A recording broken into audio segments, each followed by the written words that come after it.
If you are in first year, then this video is for you. I know it's very difficult and very confusing after you enter to MBBS and you are in the first year. You have just cracked your NEET exam and you are in this post-NEET inertia.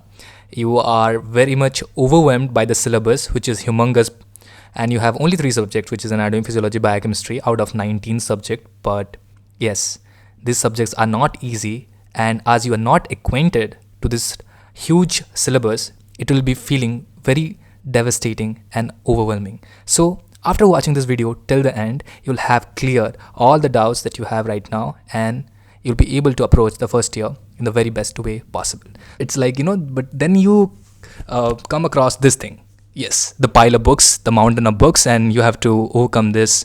A lot of books to clear your first year, and obviously this is the one of the year which you'll be able to enjoy a lot. And although also the same time you should read books, because you'll get a lot of time to read books. But after afterwards you'll have the subjects will increase, so it will be more difficult for you to do that. So one thing that I want to clear is that more books is not equal to more knowledge. Like if you read a lot of books, then it doesn't necessarily mean that you are getting more knowledge, because your brain actually remembers patterns. It doesn't remember data.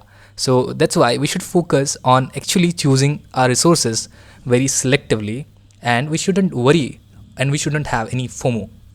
So the first mistake that I did was resource overload. So there are a lot of resources. Everybody is creating their own resources. And as you know, it creates a lot of confusion about which one to choose and which one not to, right?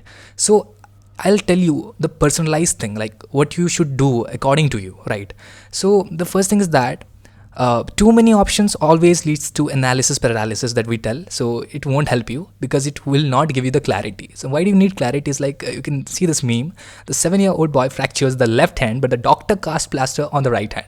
Yes. So if the left hand needs the treatment, then you cannot give the treatment on the right hand, right? So first you have to know that what is the ultimate outcome of your study. You should have objectives. So you should do objective based study, both on your knowledge based, both on cracking the exam and cracking the NEET PG or INISET, whatever you are preparing for. So be objectively acquainted with what you need to know after this study session, isn't it?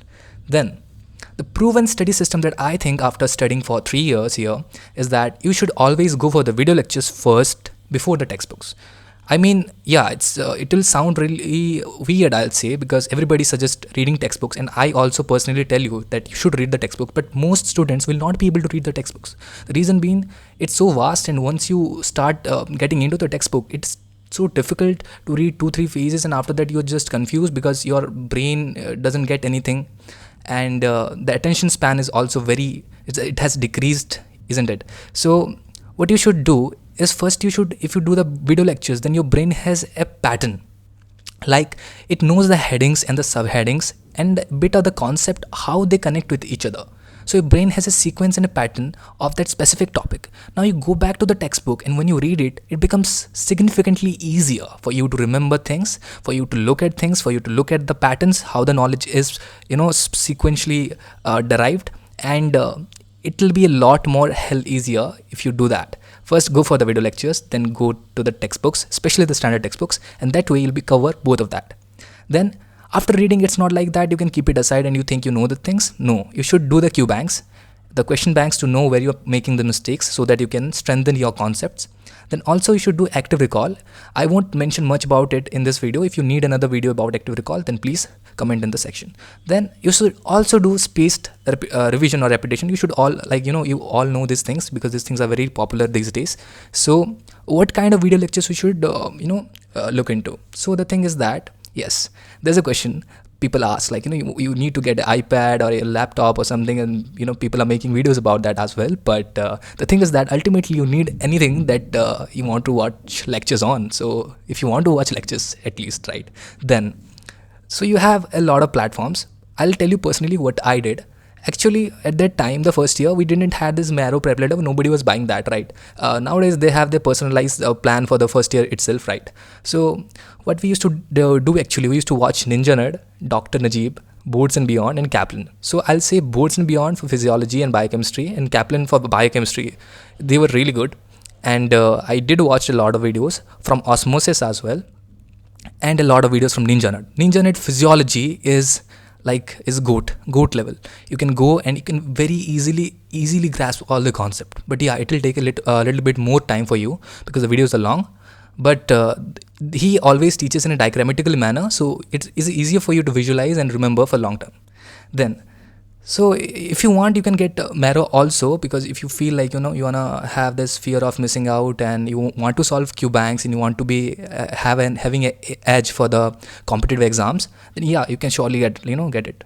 So what to do, like one advice that I'll tell you, that after watching every video, try recalling all the things that is being taught in this particular module.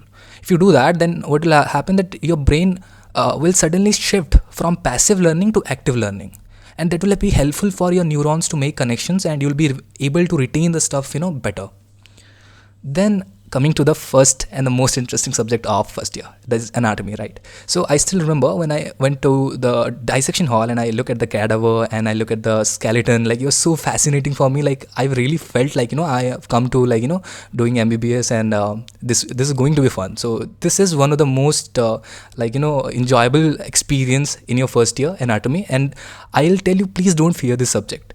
Try to enjoy it, try to love it, because it's really interesting, isn't it? So what are the books you need to do? See, there are two books that everybody suggests, which is Vishram Singh and B.D. Chaurasia.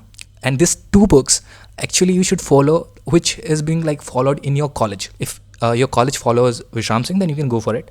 And if college follows B.D. Chaurasia, you can also go for BDC, right? But Vishram Singh, I feel the diagrams are a little bit more better for able to, if you want to reproduce them in an exam, they are really better. So you can consider Vishram Singh if you want easy diagrams. And the most important thing I'll tell you, it's very difficult for me to tell everything in one single video, but I'll tell you the most important thing for each subject. So for anatomy, the most important thing is visualization or imagination or looking at the images. If you cannot visualize it, you cannot remember it in anatomy. So try looking at the Netter's atlas or any atlas you have, because atlas is very important. It will you'll be able to visualize everything, so you don't need to remember the who is superior, inferior, the anatomy, anatomical alignments, or the structures where it is origin, insertion. Everything will be stored in your brain only, as a photographic memory. So that is very important. And you can refer to Gray's Anatomy, because it also gives the clinical correlation, which is really fun to study, and it is the pictures are really good in that. So for anatomy, you should watch Ashwini sir lectures, and you can also watch another YouTube channel. I will tell you in later, the YouTube recommendation section. So the second subject, that is biochemistry. Yes, we focus on anatomy and physiology, but biochemistry, yeah, man, we know that, right? So what happens with that? So I'll say that try to be consistent with biochemistry, because it's very important for your future medicine, pediatrics, and pathology. So the Bahubali that you are seeing right now in the meme, yeah, it is Dr. Jambulkar sir. He will be the savior before your exams, obviously, that is true. But to form more immaculate concepts, you need deeper understanding, and for that I feel you need something that's able to make you think and visualize, in the same thing we did with anatomy. But in biochemistry, everything is happening at a molecular level, and it's very difficult for you to imagine that, right? So you need better diagrams, and for that I think Lippincott has better diagrams than most of the book. And if you look at Vasudevan and Satyanarayan, they are good, but I personally didn't like them. I liked Lippincott more. It's more easier. Vasudevan, one thing good about it, it has very good way if you want to get distinction, honors. Then the writing framework, it will be very very good for preparing for the exam. But at the end of the day, I feel you'll just go with Jambulkar only. There's no point. And Lippincott, it's very easy to complete the chapters. It's not very dense. Unlike your Vasudevan. So I haven't personally read Satyanarayan, so I cannot comment about it. But if you are really targeting for INICET or very difficult examination and competitive examination, you want to have good concept, please go for this Lippincott book. And there's another book called Case Files by Lippincott. No, it's not by Lippincott, but it's something called Case Files by Lange author, Lange publisher. It's a really good book. They are having 100 and 150 cases, and it's really important for you to motivate yourself to study biochemistry. Then the last and most essential subject that I'll say, physiology. If you don't know physiology, then it is like, you will not be able to understand anything in the coming few, all the years. So the good thing about it is that you also know physiology a bit, right? You have studied in 11th and 12th, so it's not going to be that difficult. But what is boring about it is that just knowing physiology is not enough. You have to know that this physiology is applied where, what are the clinical implications of that physiology, and how we will be using it in the future years. So for that, I feel like Genong is the best book, because Genong, it is like, like clinical. It shows the clinical implication of physiology. It's very beautifully written, and it's very, it's like NCRT book. And many of the YouTuber you will see, they will say this like this is NCRT book. The reason being, I'll tell you, because the information is very dense and it's not very difficult. It's not very easy to understand it in one go. You have to keep reading it again and again.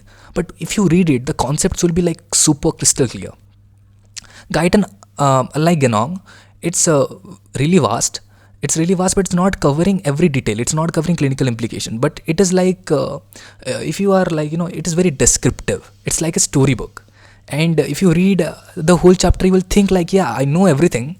I am enjoying the studying. So you will enjoy better in Guyton, with Guyton, but you will not be able to retain or reproduce it in the exams, right? So Sambulingam, yeah, it's a book that is the savior. You can, before the exams, you can have it. But I'll suggest, please go through Genong if you're targeting competitive exams. It will help you a lot, and the diagrams are really good. And yeah, so you should focus on flowcharts and diagrams, mostly in physiology. You should practice them. That's very essential. And understand why. Every time you should ask this question, why. My physiology ma'am, she always used to emphasize on asking the question why. If you do that, physiology becomes relatively easier.